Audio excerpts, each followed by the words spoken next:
أسعد الله مساءكم مشاهدينا الكرام بكل الخير وبكل الحب. حلقة جديدة على الهواء مباشرة وبرنامج الفن اسكندراني.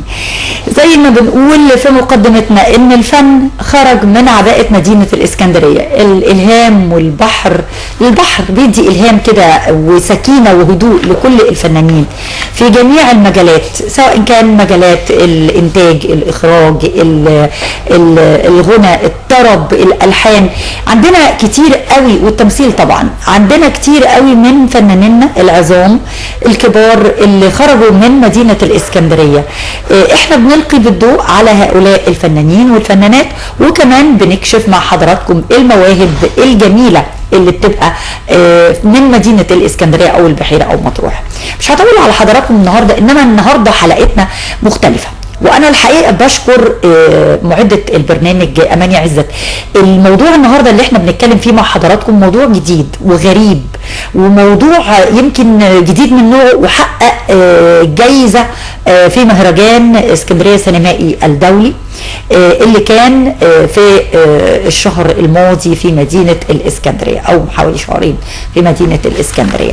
عمر زكريا هو اول مخرج وممثل ومنتج ومصور ومونتير قدر بالكاميرا السيلفي المونو دراما، مش الميلو دراما بقى، المونو دراما صغنونه كده، قدر انه من خلالها نعمل كل حاجه بكاميرا سيلفي. هو بيصور نفسه وهو بيخرج وبيغني وبيعمل كل حاجه تقدروا تتخيلوها. ده فن وعبقرية جديدة. هنعرف تاريخ الفن المونودراما. المونودراما ده يعني اونو، يعني شخص واحد بس هو اللي بيعمل كل حاجة بما فيها التمثيل. ازاي قدر يعمل كل دوت، وايه الجوائز اللي حصلها، هنكون مع حضراتكم في حلقتنا النهاردة من برنامج الفن الاسكندراني، وهو من ابناء مدينة الاسكندرية. برحب بعمر معايا النهاردة على الهواء مباشرة. هناخد مع حضراتكم فاصل، نطلع نشوف اخر اخبار الفنية لمدينة الاسكندرية. اسرار الجمال عاملة كليب جميل جدا واهدته لنا في قناة الاسكندرية، وقالت لازم تكون قناة الاسكندرية هي اول قناة تذيع الكليب ده. هناخد مع حضراتكم الفاصل ونذيع مع حضراتكم اولى او اخر اعمال الفنانة اسرار الجمال في الفن الاسكندراني.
رجعنا لحضراتكم مرة تانية على الهواء مباشرة، وزي ما نوهت في بداية البرنامج هيكون معانا عمر زكريا، وهنتكلم معاه عن المينودراما والأفلام القصيرة اللي بيخرجها وينتجها ويصورها ويمثلها وكمان يمنتجها.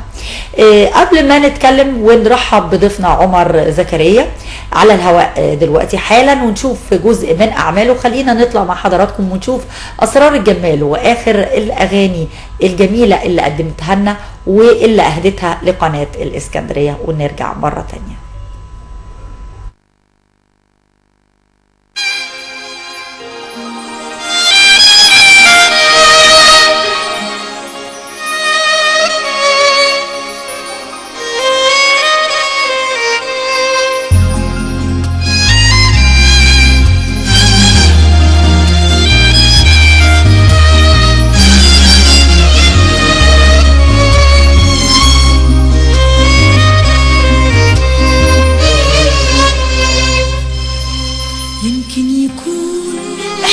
بيه غير اللي حسوا بيا.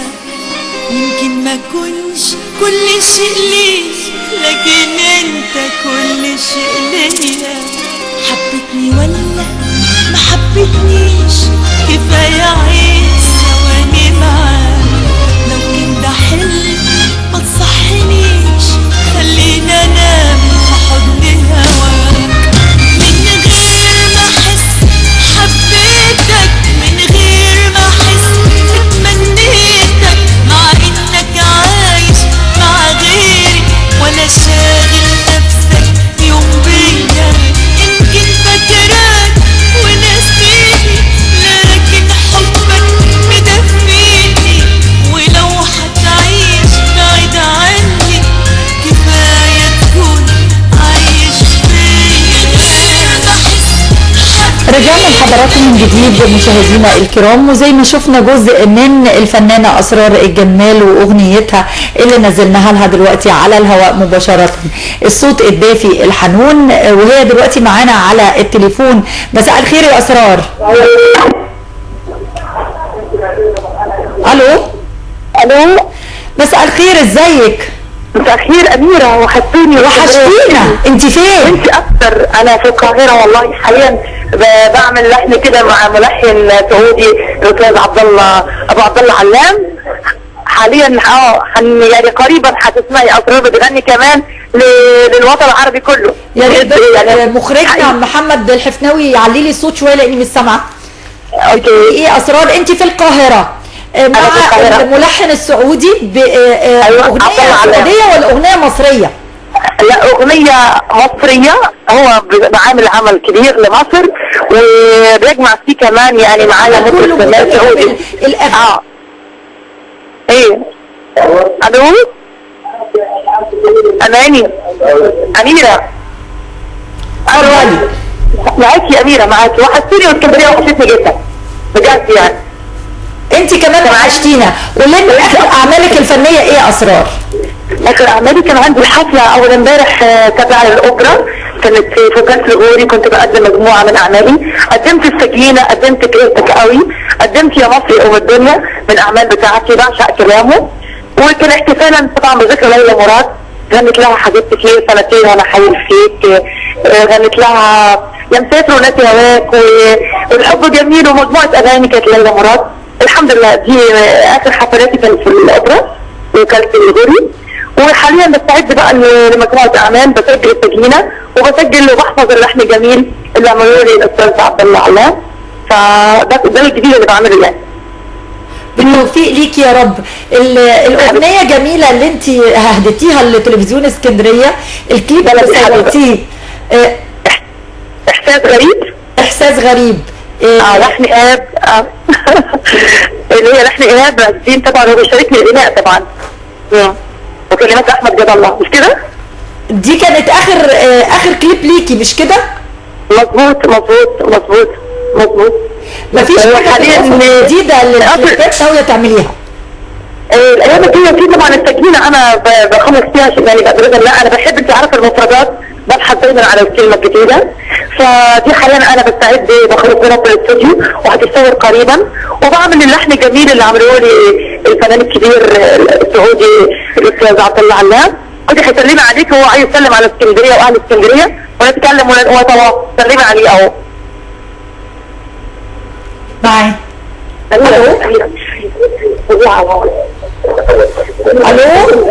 الو السلام عليكم. عليكم السلام ورحمه الله وبركاته. استاذ عبد الله ازيك؟ الله يسلمك. الحمد لله. كيف الاحوال؟ كلنا خير الله يسلمك. يعني احنا حظنا سعيد ان احنا واحنا بنكلم الفنانه اسرار الجمال حضرتك تكون موجود معايا علشان نسمع صوتك. والله انا مع الاخت الفنانه اسرار هنا، لانه حنعمل عمل فني كبير جدا ان شاء الله. هيكون سعودي خليجي ولا لحن عادي؟ في الحقيقه في حوالي اغنيتين او ثلاثه، اثنين خليجيه واغنيه طبعا مصري. الان هي خليناها حتغني في الخليجي. هي يعني الكلمات هتبقى بالخليجي واللحن على خليجي شويه. برضه اللحن خليجي والكلمات خليجيه، وفي لحن كلمات مصريه ولحن مصري برضه عادي. وبرضو حضرتك هتكون مشارك في العمل، سواء كان العمل اللي كلماته والحانه سعودي او كلمات والحان مصري او كلمات والحان حضرتك طبعا. هذا عشان حبنا لمصر. افندم؟ اقول حبنا لمصر هو اللي بيخلينا بنعمل اغاني سعوديه مصريه. الله يسلمك انت. اهلا بكم. دايما مصر يعني بترحب بكل الاشقاء العرب. انتم بتنورونا وبتشرفونا في مصر في اي وقت. اهلا وسهلا بكم. واهلا وسهلا بيكي اسرار، ونتمنى لك التوفيق في اعمالك الفنيه القادمه باذن الله. الله يسلمك. خدي معاك يا اسرار. أميرة، تفتكر اللقاء الأخير كان في اسكندرية كنت انت ودك إن أنا أغني حاجة خليجي، مش كده برضه؟ طبعا يعني هي كانت نقلة جديدة وشكل جديد ومختلف. احنا متعودين عليكي في الفن المصري، لكن حاجة جديدة، فن خليجي برضه. هو مطلوب من الفنان ان هو يعني يكون له باسبور من الاعمال المختلفة، سواء كان احنا كلنا عرب وبنتكلم باللغة العربية، لكن اللهجات المختلفة ما يمنعش ان الفنان المصري يتكلم خليجي والفنان الخليجي بيتكلم مصري. كله بيكون يعني بنعمل عملية تقريب للفن بشكل معين. طبعا على فكره الاغنيه مصريه بتتكلم عن مصر، بس ملحنه باللحن السعودي يعني بالخليجي. فطبعا دي اضافه ان انا يعني قلت انا اكيد الحمد لله ان انا يعني اكيد اثرت يعني في كتير حواليا، فقلت يعني يسعدني اتعامل طبعا مع الفنان الكبير عبد الله علام، حد من الملحنين المعروفين في السعوديه، فشرف كبير بتعامل معاه، واخترت صوتي ان انا اغني عمليا اهداء منه لمصر، ورساله كمان حاجه لنادي الزمالك والكره المصريه عامه، بس بيقول رايه بقى على الكره المصريه في الاغنيه. فحبيت اتعامل معاه حقيقي. انت كمان لهجتك النهارده اختلفت شويه. سهل عليا بتحفظي الاغنيه اسرار، مش كده؟ حبيبتي لا وهقول لك برضه يعني انت عارفه اسكندريه حبيبتي لازم اغني لها الاغاني بتاعتها الجميله. فاكره طبعا اللي بتقال التتر بتاع كل يوم، يا اسكندريه صباح الخير على ارض حبك وهواكي قلبي وقلبي، يا اسكندريه صباح الخير، يا اسكندريه صباح الخير ومساء الخير كمان. انا دلوقتي بعمل بروفه ثانيه بس وحشتني اسكندريه، فاجأتيني باللقاء الجميل ده فعلا، فاجئتوني يا اميره والله باللقاء الهائل ده. الصوت واطي، الصوت واطي. انت سامعاني؟ اسرار انا بتمنى لك كل التوفيق، واكيد هتزورينا قريب في الفن الاسكندراني، واكيد هيكون معاكي الكوكبه الجميله من اهل السعوديه الاستاذ عبد الله سعودي وكل الفنانين الحلوين اللي معاكي في العمل الجديد. يا ريت نسمع منه جزء كده ان شاء الله لما تيجي تزورينا باذن الله في الفن الاسكندراني. منتظرين باذن الله رب العالمين. ويا مصر ام الدنيا طبعا اكيد وصلتكم طبعا، انا بعتها اول ما صورتها بعتها لاسكندريه بلدنا، يعني يا مصر ام الدنيا بعتها لكم واكيد وصلت وانتم بتسمعوها عندكم. فاتمنى احساسي يوصل يعني لاهل بلدي اللي موجودين وسامعيني دلوقتي. اكيد اكيد احساسك واصل اكيد. كل شيء ليا حبتني ولا ما حبتنيش، كفايه عيش وانا معاك، لو انت حلم ما تصحنيش، خلينا انام في حضن هواك، من غير ما احس حبيتك، من غير ما احس اتمنيتك، مع انك عايش مع غيري ولا شاغل نفسك يوم بيا، يمكن فاكراك وناسيني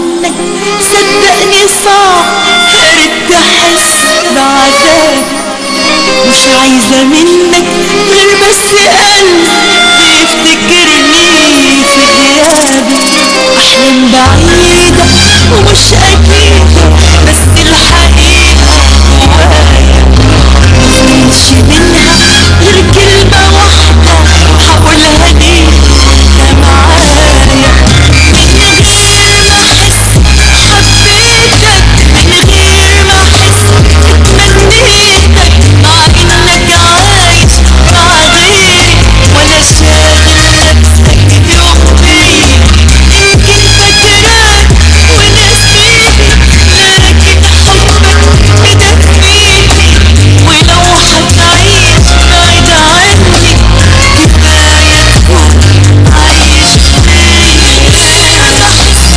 حبيتك من غير ما احس اتمنيتك مع انك عايش مع غيري ولا شايف نفسك يوم بيا فاكراك وناسيني لكن حبك مدفيني ولو هتعيش بعيد عني كفاية تكون عايش فيا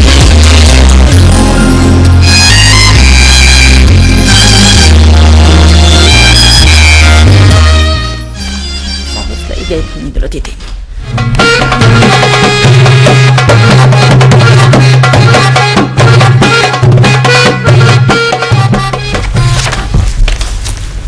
رجعنا لحضراتكم من جديد مرة تانية. ضيفي اللي مشرفني على الهواء مباشرة عمر زكريا. زي ما اتكلمنا في البداية وقلنا ان النهاردة هنتكلم معاكم عن المونودراما. المونودراما التمثيل والاخراج والانتاج والتصوير والمونتاج. اهلا بك يا عمر. اهلا بحضرتك. فكر جديد وحاجة جديدة. ايه المونودراما غير الميلودراما؟ ايه المونودراما ده؟ تمام. الاول طيب انا عايز بس يعني اشكركم واشكر استاذه احنا اللي بنشكرك وانا بشكر اماني فعلا بجد على الفقره الجوهره يعني على اختيارها ليا ووجودي هنا النهارده معاكم يعني شرفتنا. الله يخليك. المونودراما هو ان شخص واحد بيوصل رساله الفيلم للجمهور. فالشخص الواحد ده هو انا يعني زي ما حضرتك قلت التمثيل الاخراج المونتاج كله والافلام السيلفي بمعنى اصح بقى او الناس عرفت بكده يعني عرفتني بالسيلفي. بحط الكاميرا قدامي ببدا اصور ادخل جوه الكادر واصور. عايز اشكر طبعا اهم حاجه والدتي طبعا ساعدتني كتير في التصوير. بقول لها طبعا يعني تقف كده تعمل كذا بتاع فتعبت جدا معايا وبالاخص في اخر فيلم لسه هتكلم فيه يعني دلوقتي تعبت جدا يعني سواء في التصوير والاداء الصوتي. قول لي انت الفكره جات لك ازاي؟ الفكره جت من حوالي اولا بس انا 25 سنه بدرس في كليه سياحه وفنادق. انا لسه كنت هقول لك انت خريج ايه؟ سبقتني. اتفضل. انا كنت انا بقول بس السن عشان يعني له قصه له موضوع السن وكده. 25 سنه بدرس في كليه سياحه وفنادق في ثالثه حاليا. الموضوع جه معايا من 5 سنين كده كان عندي 20 سنه ساعتها. كان ليا اصدقاء بيعملوا فيديوهات كوميدي على اليوتيوب وعلى النت وكده. فجات لي فكره فيلم فرحت بصراحه اتكلمت معاهم قلت لهم انا عايز اعمل حاجه وعايز اخرجها وكده وعندي رساله وعندي قصه عايز اعملها. فالحقيقه هم سمعوني وكده بس قالوا لي لا يعني مش هينفع نشتغل معاك او بمعنى اصح عشان اكون صريح معاكي. وانت في بدايتك وفي بدايه حياتك مفيش حد لسه يعرفك او كده بيبقى ناس خايفه منك او محدش واثق خايفه تجتاز الفكره. بالظبط. انت هتعمل ايه؟ ما شافوش حاجه عنك ما شافوش شغلك. محدش مؤمن بيك ولا مؤمن بافكارك برسالتك هتعمل ايه؟ فرفضوا طبعا الموضوع. فجيت بعد كده يعني من 2012 بقى جات لي فكره فيلم تانية فقلت خلاص انا هعملها بأقل الميكانيات وبأقل قليله باللي معايا. كان معايا حتى تليفون وكده وصورت بتليفون الفيلم ده وعملت كل الوعي قلت انا هشتغل مش هقعد. الفكر بقى عباره عن ايه؟ القصه بتاعت الفيلم كانت عباره عن ايه؟ يعني الفيلم لحظه غضب كان بيتكلم انا كنت عامل 2 توأم. شاب كويس شاب عادي وشاب معاق ذهنيا. هو الفكره ان الشاب الكويس ده جاب زي دولاب جديد للبيت واخوه المعاق دخل يشخبط له عليه ف دخل الاب يشخبط وكده فطبعا اتضايق ان هو الدولاب جديد وكده فزي يعمل كده فدخل وضربه بالقلم وكده يعني. فبعد كده طبعا زعل بالاخص ان هو جديده دي ازاي ضربت نفسك بالقلم؟ في الفيلم ده اتفرج عليه. والمونتاج هنشوف جزء من الكلام دوت مع اماني ان شاء الله محضره لنا. تمام. وفي المونتاج برضه كده عملته وعلى قدي طبعا، يعني انا بسيط جدا بعمل حاجات على قدي، بس انا هشتغل، عندي اصرار. خلينا بس يعني قبل ما ندخل معاك في الكلام، انت قلت لي في سياحه وفنادق، ما دخلتش معهد سينما؟ ما حبيتش ان انت تتعلم حاجه من خلال السينما برضو على اساس انك تبقى دراسه برضو هتفيدك، ولا ما اتجهتش ده فعلا، وانا فعلا محتاج دراسه طبعا. وبالفعل درست، يعني اخدت ورشه تصوير مع استاذ سعيد شيمي طبعا، مدير التصوير الكبير. درست عندنا في مكتبه اسكندريه طبعا، درست كانوا عاملين زي دعم كده لمده كذا شهر للورش للسينما كلها، اخراج، تمثيل، السيناريو، حاجات كده، والتصوير طبعا. ايوه. فحضرتها طبعا كلها، وكان قراءه من على النت وكده. بس لكن ناوي اكيد طبعا في اللي جاي طبعا يعني اكمل ورش واخد ورشه اخراج وازود ان شاء الله باذن الله. لكن انت ده الفن من جانب شخصي كهوايه، انت ابتديت القصه ابتديت انت اللي تكتبها. انت اللي كاتب القصه كمان. انا اللي كاتبها. كاتب القصة وكاتب مشاهد بتاعتها والحوار بتاعها والسيناريو ازاي وهتاخد الشطات ازاي. عمل شاق قوي مش كده؟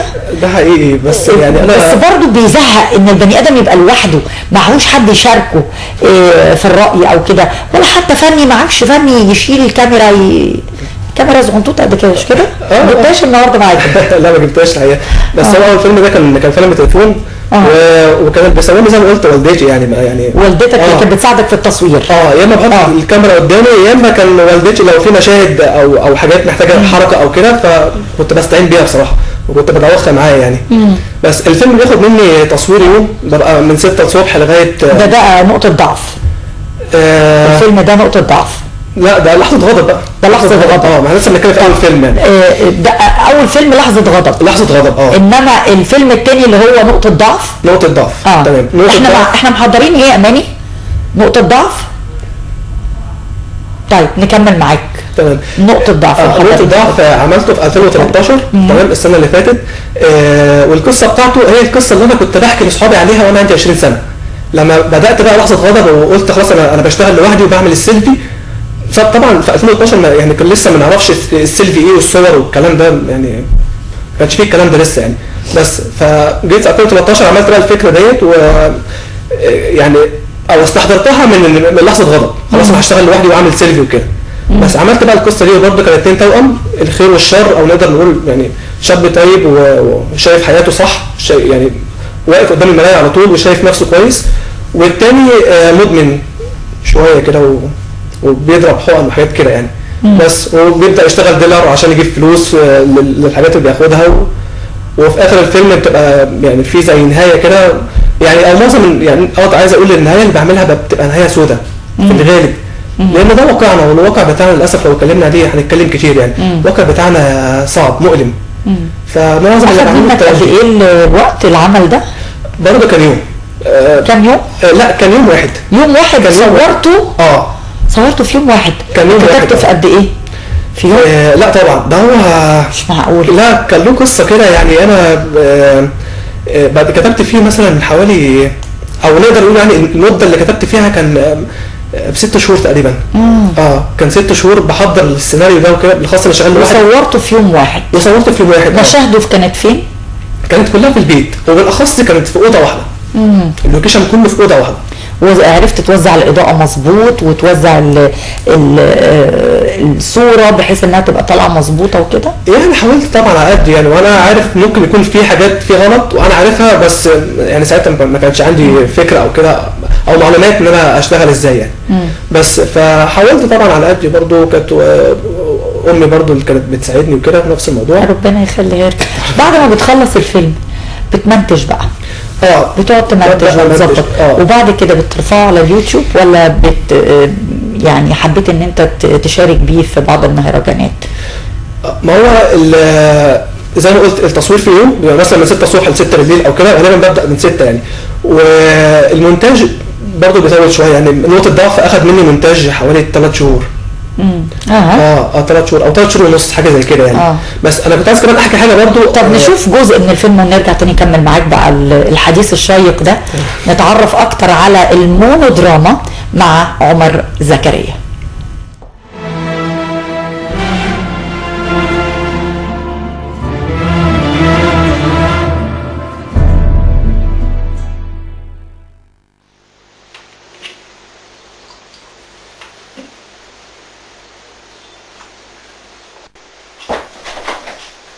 مش ناوي تبطل بقى اللي بتاخده ده؟ هبطل ان شاء الله. هتبطل امتى بس؟ يا ابني انا خايف عليك، الحاجات دي اخرتها وحشه. خلاص يا عم، ايه المشكله؟ عارف ايه المشكله؟ المشكله انك مش عايز تسمع غير نفسك وبس.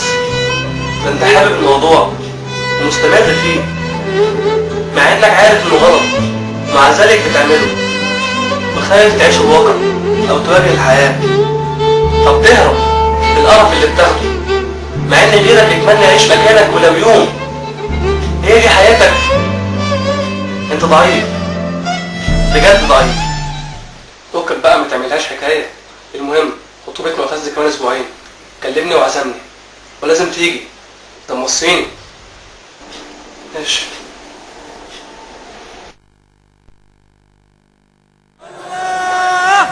وبحب الناس الرايقة اللي بتضحك على طول، اما العالم المتضايقة انا لا ماليش في دول.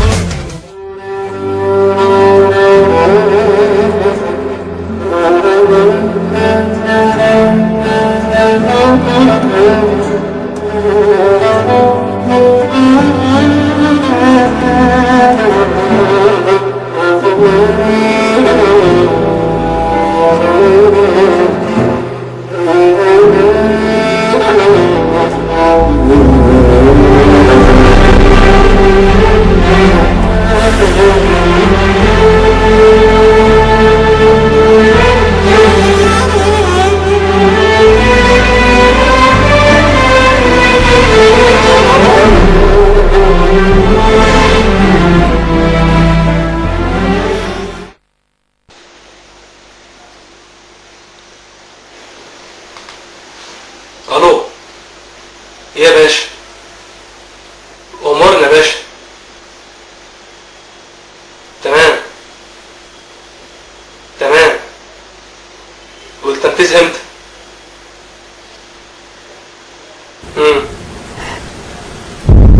يا باشا تخلص يا باشا، تخلص. عناية يا باشا، عناية. امورنا يا باشا. خلص يا باشا، خلص. سلام.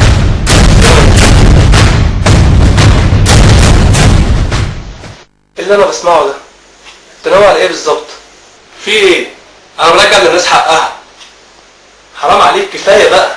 انت ايه يا اخي؟ مش عايز تنضف؟ انت اللي كفايه، كفايه بقى. انت مش حاسس بيا، انا تعبان، ارحمني، انا مش ناقص. يا ابني انا حاسس بيك، مش معنى ان في حاجه راحت من حياتك يبقى كل حياتك انتهت. انت ما شفتش اللي انا شفته ولا اتقلبت زيي. بيعمل كلامك معايا على ان انا وانت واحد.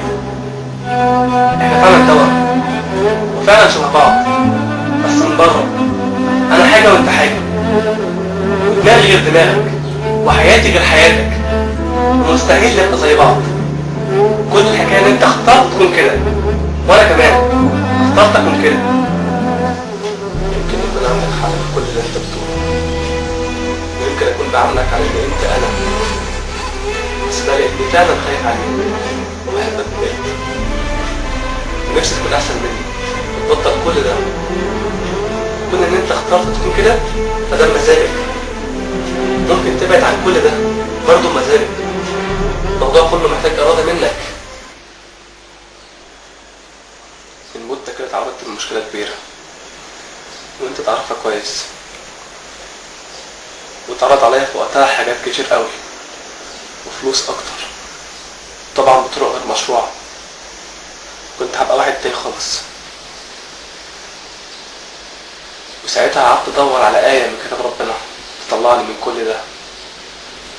لقيت قدامي آية واحدة مش بتفارقني،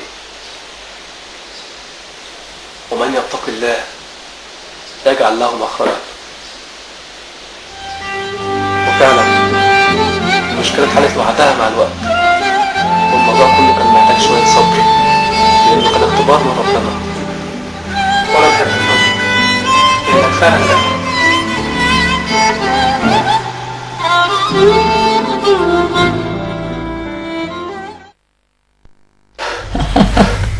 لا رائع حقيقي. حاجة جديدة، تكنيك جديد ان انا ابقى حاطه الكاميرا قدامي واكتب الحوار واقعد مع نفسي وتعيد المشهد مره واثنين وثلاثه وكده.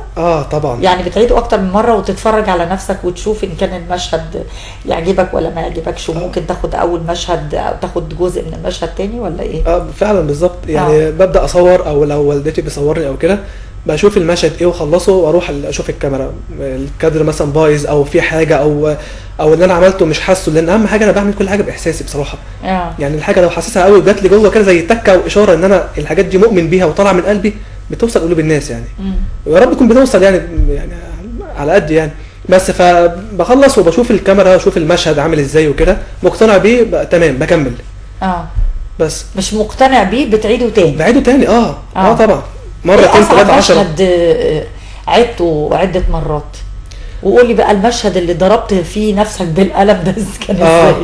هو لو اتكلمت في فيلم نقطة ضعف، أصعب مشهد كان مشهد القتل، لأن في آخر الفيلم المفروض يعني إن الأخ المدمن بيشتغل ديلر وكده، فبيبدأ ينزل يعني يخلص مشكلة يعني. هو بتوقع إن هو بيجيب حق الناس، ده اعتقاده يعني. فبيجي له واحد البيت عشان ينتقم منه أو ياخد حقه، فأخوه طيب بينزل مكانه فبيتضرب. بس جبت المشهد ازاي بقى؟ ان ده نازل بيتضرب وفي نفس الوقت ده بياخد جرعه حقنه او انجكشن عشان يهدى، اخد جرعه زياده. والاثنين بيقوا مع بعض. وفي اخر الفيلم سبت واحد هو اللي عاش. مين بقى اللي بياخد جرعه زياده؟ اللي هو المدمن. هياخد جرعه زياده علشان يهدى. بياخد جرعه عشان هو يعني راح المشكله وجا خلصها، فجاي بيهدى بقى وبينهج وكده، فاخد حقنه يهدى. والتاني بيعمل ايه؟ التاني طبعا اتضايق منه، فدخل في صراع معاه وليه ومش ليه وكده، وحرام عليك اللي انت بتعمله، فاخد بعضه ونزل. فهو نازل واحد كان طالع يقتل المدمن، فضرب الطيب والاثنين بيقعوا مع بعض. ما يعرفش ان ده المدمن. هو فكره اللي هو المدمن. مين التالت ده بقى يا ترى؟ التالت ده برضو انا، بس كنت برسم يعني حاطط حاجه على وشي. ما ده انا كنت عايز اعرفه. هو مفيش حد معايا. طبعا. بس المشهد ده صورته ازاي؟ ما هو ده كان اصعب مشهد معايا بصراحه. نقدر نجيبه يا اماني ولا صعب؟ انا عايزه اتفرج عليه فعلا. ده كان اصعب مشهد. وعايزه الساده المشاهدين يشوفوه. ازاي يعني جات لك بقى الفكره؟ على سلالم البيت عندك؟ على السلم كده. والجيران عملت ايه؟ ما هو انا كمان عشان ساكن في الدور الاخير، فده كان مريحني كتير قوي يعني. انا فوق فبتحرك براحتي، مفيش حد فوقيه او حد طالع او كده. ماما جايباك وانت بتجري من على السلم؟ نازل طبعا على السلم بقى، نازل ومتضايق لان يعني زعقت مع اخويا، فنازل غضبان يعني. بس وده طالع وبالسكينه وبيضرب لي في بطني يعني. بس وطبعا بيجيب لي قطع على ده ولا على ده، ان هو بياخد حقنه والاثنين بيقعوا مع بعض. وسبت في اخر الفيلم طبعا مشهد، سبت واحد فيهم هو اللي عاش، وسبتها للمشاهد بقى هو يشوف هو دماغه رايحه فين. يعني المشاهد شايف مين اللي عاش. هل اللي اخذ جرعه زياده في الادمان ولا الطيب اللي اتضرب؟ اللي اتضرب. بس فده كان فيلم غير نقطه ضعف. وكنت عايز كمان اقول في نقطه ضعف، وانا بكتب السيناريو وكده دي رساله طبعا انت عايز توجهها للشباب.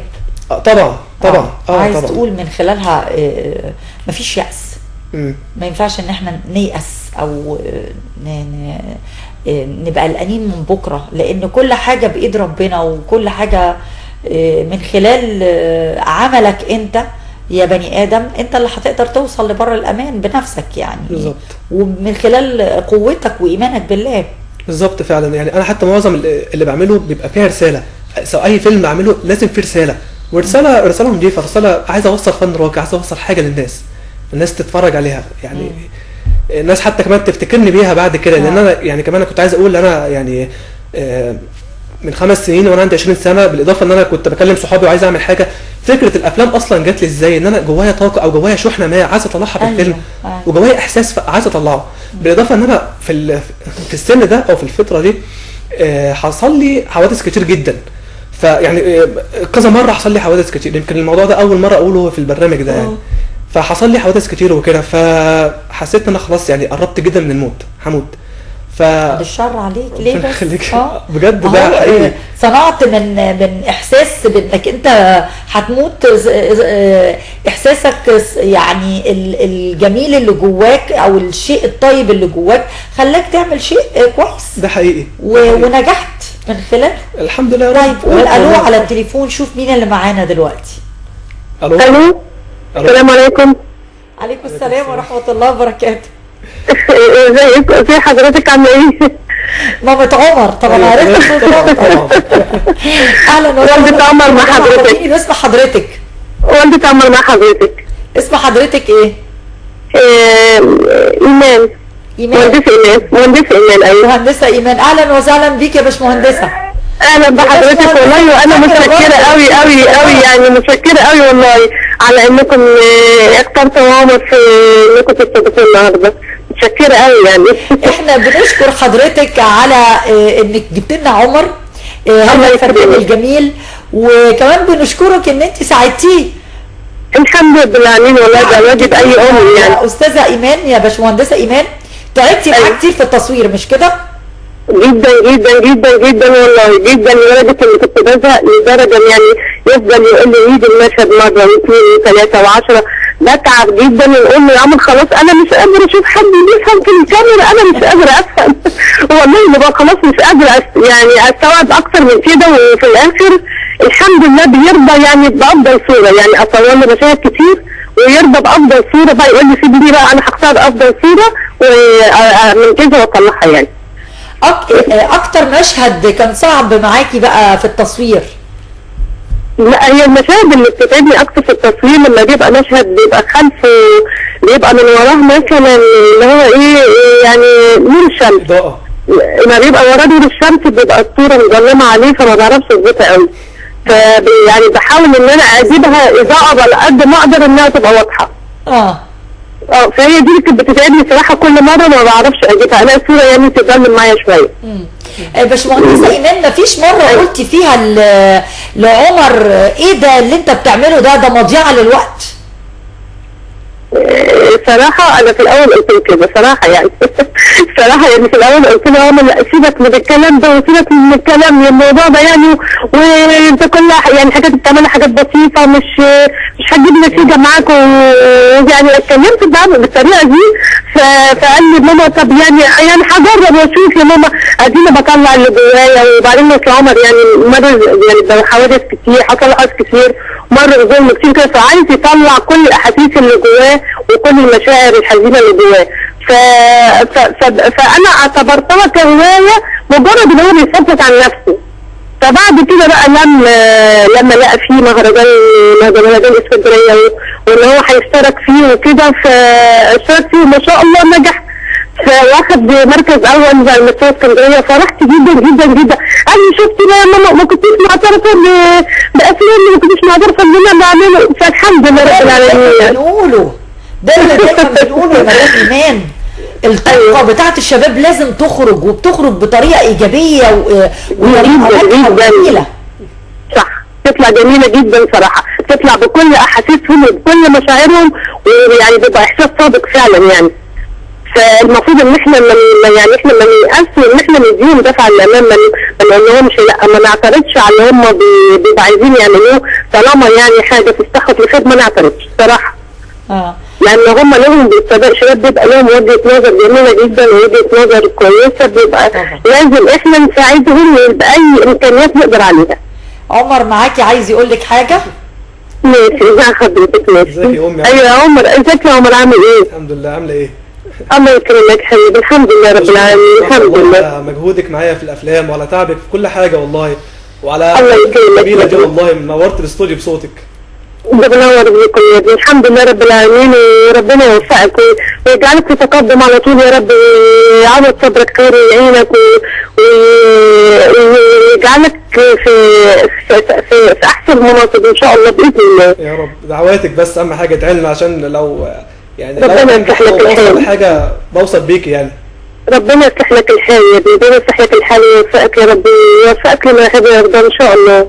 بشكل خير باذن الله يا رب. ان شاء الله. عيط يا باشمهندسه.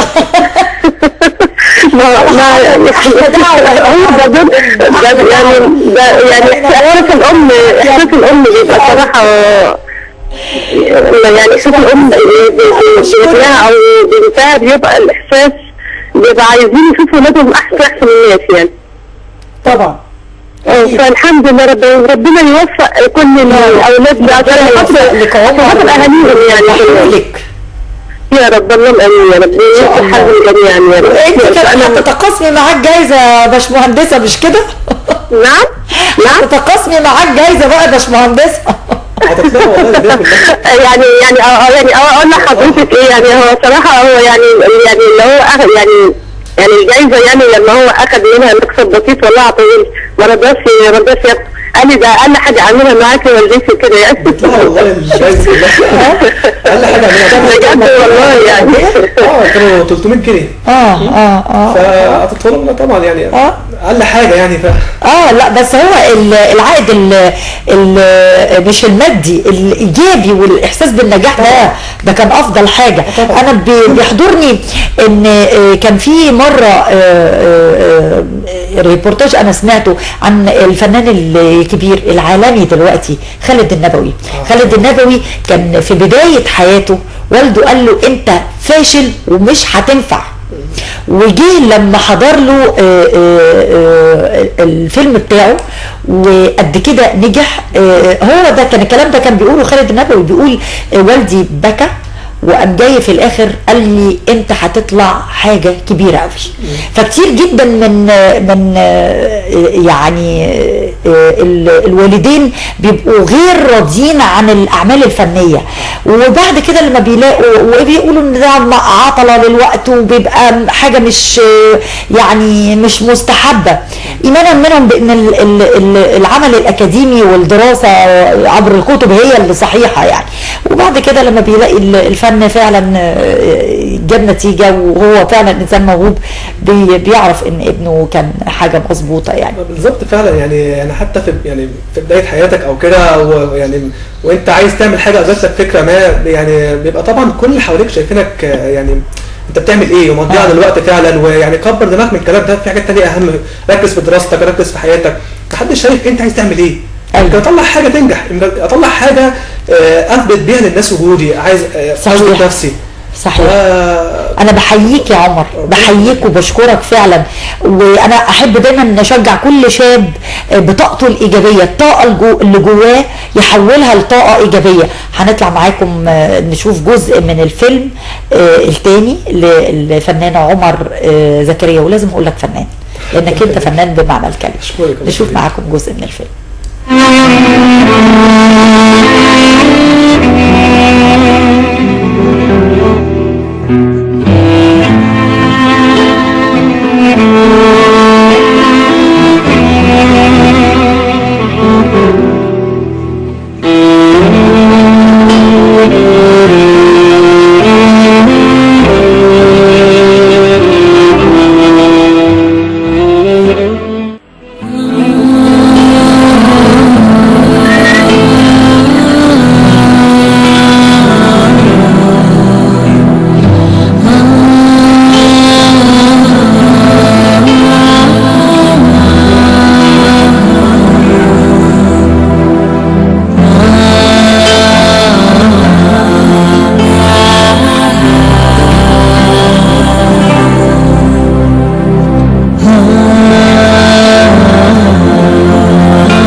غضب للفنان المخرج الشاب عمر زكريا، المخرج والممثل، مش كده؟ تمام. احنا هو كان عايز يعرض جزء من ايه الفيلم الثالث اللي دخلت بيه لا هو المهرجانات كانت بنقطة ضعف، لكن في فيلم ده كان اخر فيلم عملته اسمه غير متاح.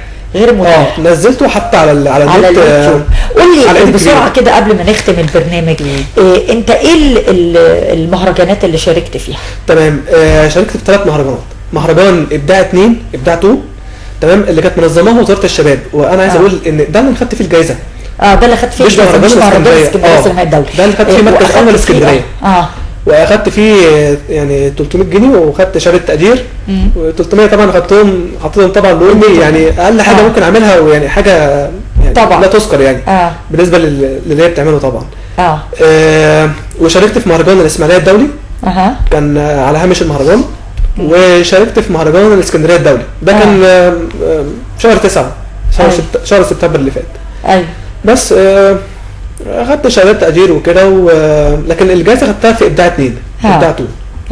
ومهرجان السينما لما شاركت فيه كان يعني اكيد طبعا بيكون في اتاحه فرص كبيره قوي للشباب ان هم يعني يتعاملوا على طول مع اي فنان. ده في كل حاجه طبعا، يعني في اي مهرجان انا بروح لازم بستفاد، بطلع بحاجه. سواء في اي مهرجان، يعني مثلا مهرجان ابداع 2 كنت بعرض فيلم وبطلع بتكلم عن الفيلم، وكان معايا طبعا يعني نقاد للفيلم او كده.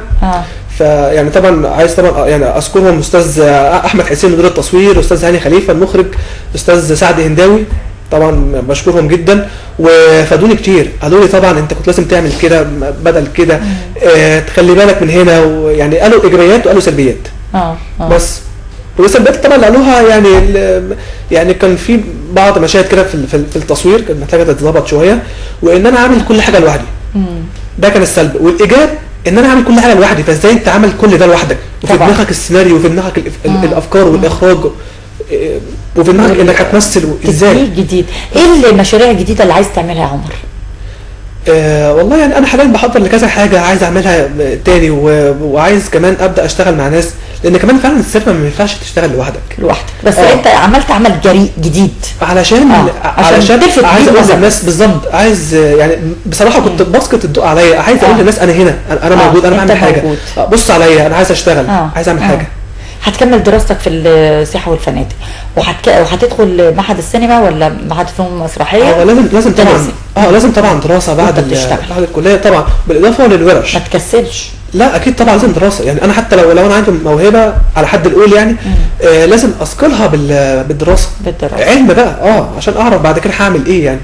ونشارك في كذا مهرجان تاني جاي يعني قريب، يعني بكره كمان انا مسافر القاهره ان شاء الله، يعني عايز كمان اقول يعني ان انا عايز اعرض فيلم هناك في برنامج اسمه سينما الغد ضمن فعاليات مهرجان القاهره السينمائي ان شاء الله. وفي حاجات جديده ان شاء الله يعني. وعايز طبعا يعني معلش قبل ما اختم عايز اقول يعني والله العظيم اي حد عايز يوصل لاي حاجه وفي دماغه اي حاجه طالما بيسعى لها ومؤمن بيها لازم بيوصل لها، لازم ربنا بيديها له باذن الله. وشعاري بقوله في اي مكان بروحه ان شاء الله هنوصله للنجاح وباكتساح ان شاء الله. ان شاء الله باذن الله.